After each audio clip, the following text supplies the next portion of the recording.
하시는지 하나님께 찬양과 경배하는 자 하나님의 선하심을 닮아가는 자 너의 모든 것 창조하신 우리 주님이 너를 자녀 삼으셨네. 하나님 사랑의 눈으로 너를 어느 때나 바라보시고 하나님 인자한 귀로서 언제나 너에게 기울이시니 어두움에 밝은 빛을 비춰주시고 너의 작은 신음에도 응답하시니 너는 어느 곳에 있든지 주를 향하고 주만 바라볼지라.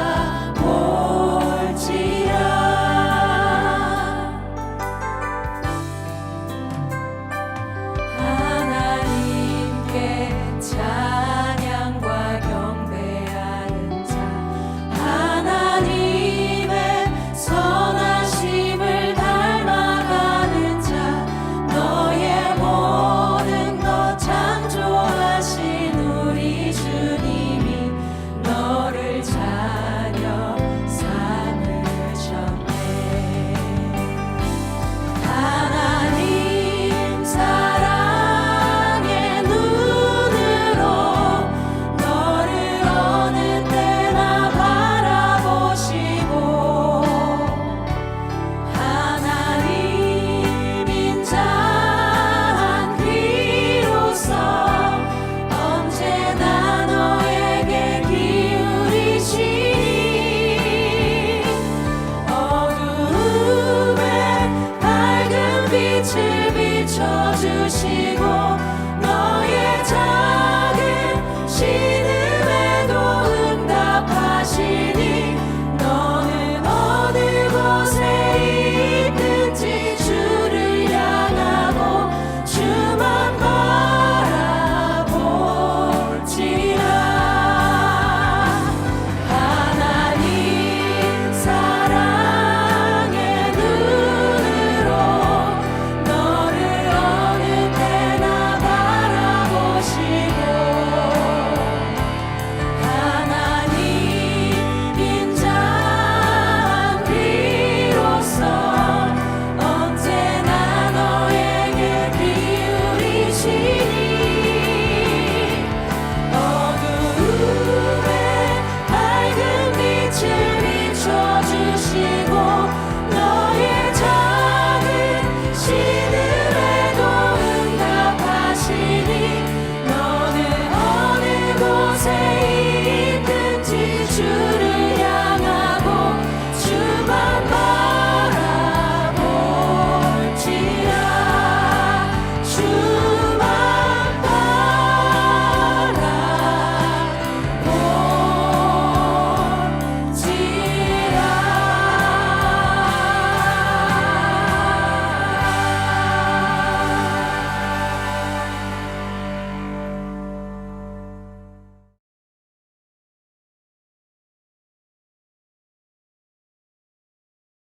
여호와께서 모세에게 말씀하셨습니다. 너는 내가 이집트에서 인도해낸 백성과 함께 이 땅을 떠나서 내가 아브라함과 이삭과 야곱에게 내가 너희 자손에게 이 땅을 주겠다고 맹세한 땅으로 가거라. 내가 너를 인도할 한 천사를 보내주겠다. 그리고 내가 가나안 사람과 아모리 사람과 헷 사람과 브리스 사람과 히위 사람과 여부스 사람을 그 땅에서 쫓아내겠다. 젖과 꿀이 흐르는 비옥한 땅으로 올라가거라. 하지만 나는 너희와 함께 가지 않을 것이다. 왜냐하면 너희는 너무나 고집이 센 백성이라서 내가 그리로 가는 도중에 너희를 멸망시킬지도 모르기 때문이다. 백성은 이 나쁜 소식을 듣고 큰 소리로 울었습니다. 그래서 아무도 장식물을 몸에 걸치지 않았습니다. 여호와께서 모세에게 말씀하셨습니다. 너는 이스라엘 백성에게 이와 같이 말하여라. 너희는 고집이 센 백성이다. 내가 너희와 함께 올라가면 너희를 멸망시킬지도 모른다. 그러니 너희 몸에서 장식물을 떼어내어라. 너희에게 어떻게 해야 할지를 이제 내가 결정할 것이다. 그래서 이스라엘 백성은 시내산에서 몸에 장식물을 떼어냈습니다. 모세는 항상 장막을 가져다가 백성들이 사는 곳에서 멀리 떨어진 곳에 세우곤 했습니다. 모세는 그 장막을 회막이라고 불렀습니다. 누구든지 여호와의 뜻을 알기를 원하는 사람은 진 밖에 있는 회막으로 갔습니다. 모세가 회막으로 갈 때마다 모든 백성은 자리에서 일어나서 자기 장막 입구에 선 채 모세가 회막으로 들어갈 때까지 지켜보았습니다. 모세가 회막에 들어갈 때에는 언제나 구름 기둥이 내려왔습니다.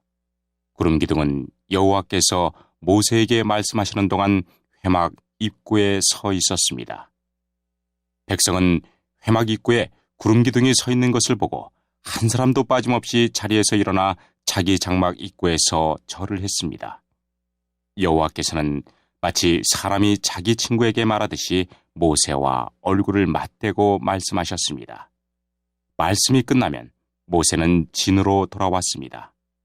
하지만 모세의 젊은 보좌관 눈의 아들 여호수아는 회막을 떠나지 않았습니다.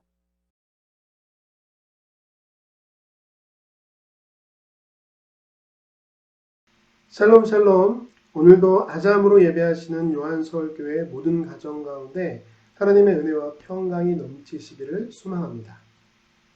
오늘은 출애굽기 33장 1절에서 11절까지 말씀을 통해 하나님의 임재를 경험하는 법에 대해 나누도록 하겠습니다. 먼저 앞장인 32장에서 무슨 일이 있었죠? 금송아지 우상을 만들어 그것을 하나님이라고 하면서 예배했죠. 지금 시내산 정상에서는 하나님께서 그거 하지 말라고 10계명을 직접 써주고 계신데 말이에요. 그래서 하나님께서 분노하고 계십니다. 1절에 보면 그 분노의 표현을 하시는데 참 두렵고 슬픈 말씀입니다. 너는 네가 이집트에서 인도하는 백성과 함께 떠나서, 지금까지는 하나님께서 자신이 백성들을 인도하셨다고 말씀하셨는데 여기서는 달라요. 1절부터 3절까지의 말씀을 한마디로 하면 이런 말입니다. 모세, 네가 백성들을 인도했으니 가나안도 네가 내려가. 내가 약속한 대로 갈 수는 있게 해주겠지만 나는 안 갈 거야. 여러분, 우리는 이 말씀을 통해서 우리가 정말 슬퍼하고 두려워해야 할 일이 무엇인지 깨달아야 합니다. 그것은 바로 하나님의 임재가 없는 삶입니다. 하나님이 없는데 새로운 땅이 무슨 소용이며 젖과 꿀이 흐르는 땅이 무슨 의미가 있냐 말이죠. 여러분, 하나님 없이도 성공할 수 있나요? 하나님 없이도 승리할 수 있나요? 하나님 없이도 꿈꾸는 대학, 원하는 직장, 이상형의 사람과 결혼 등등 그런 것들을 얻을 수 있냐고요. 네, 얼마든지 가능합니다. 하나님 없이도 얼마든지 우리는 우리의 소망을 이룰 수 있습니다. 그러나 그것이 우리가 가장 슬퍼해야 할 일이며 두려워해야 할 일입니다. 하나님 없이 그것이 무슨 의미가 있나요? 하나님 없이 그것이 무슨 가치가 있냐고요. 여러분 중에 성공하고 승리한 분들이 계신가요?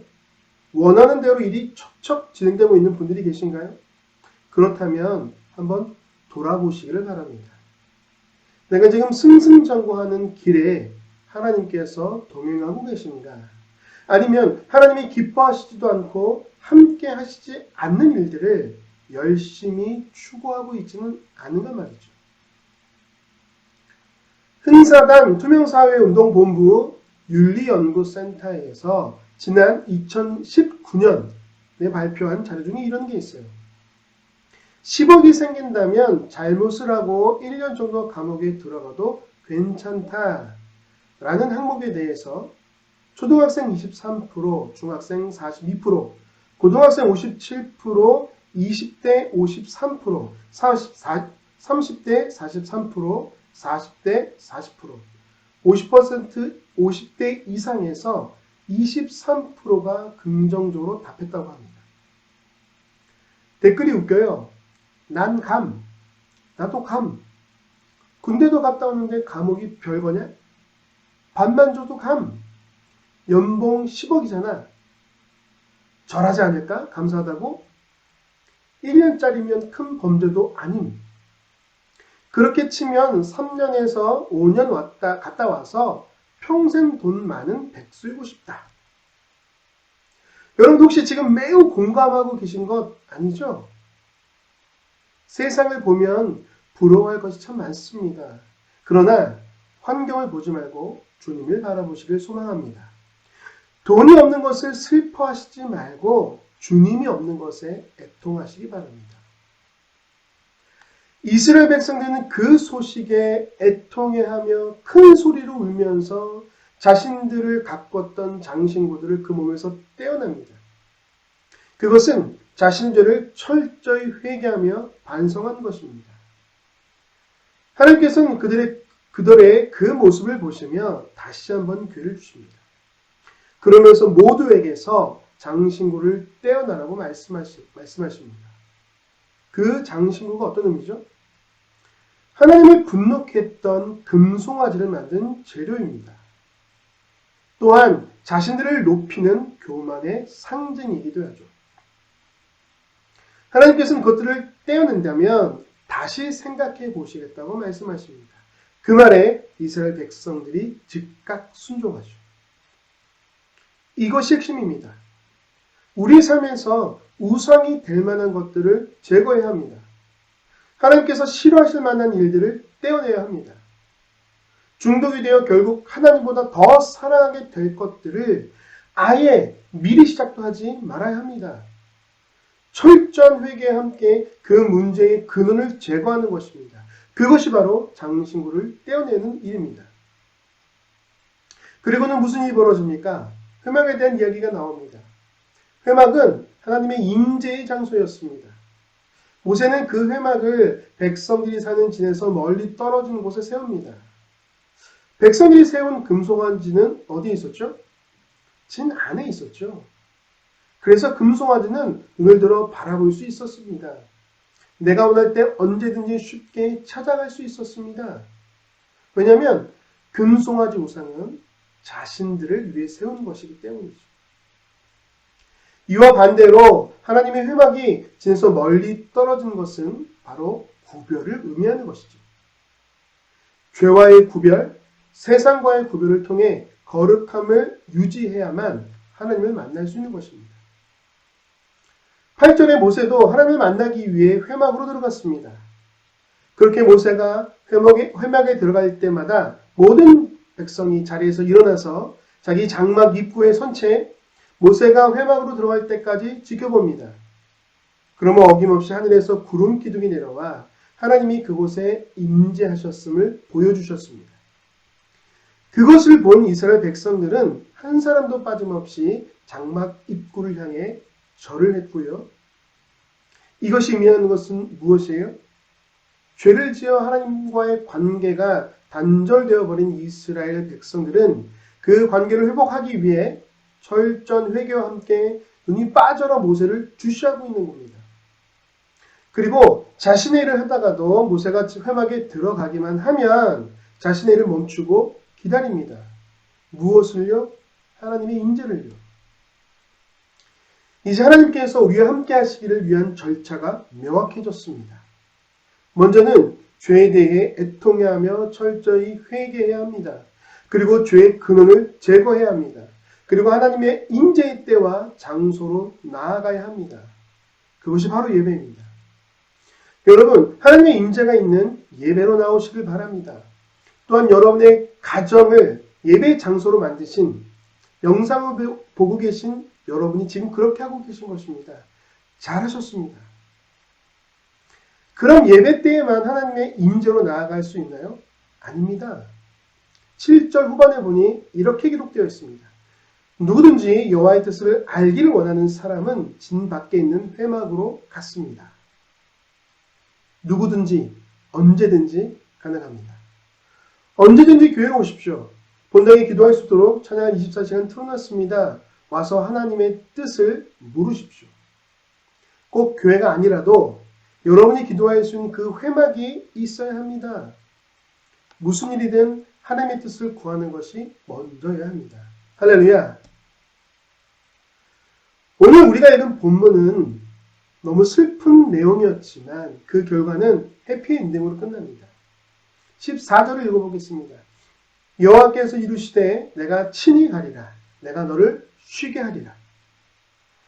이스라엘 백성들의 참회와 모세의 간절한 기도로 하나님께서는 그 뜻을 돌이켜 친히 가겠다고 말씀하십니다. 마치 이미 용서할 준비를 다 해놓고 기도하기만을 바라셨던 것처럼 말이죠.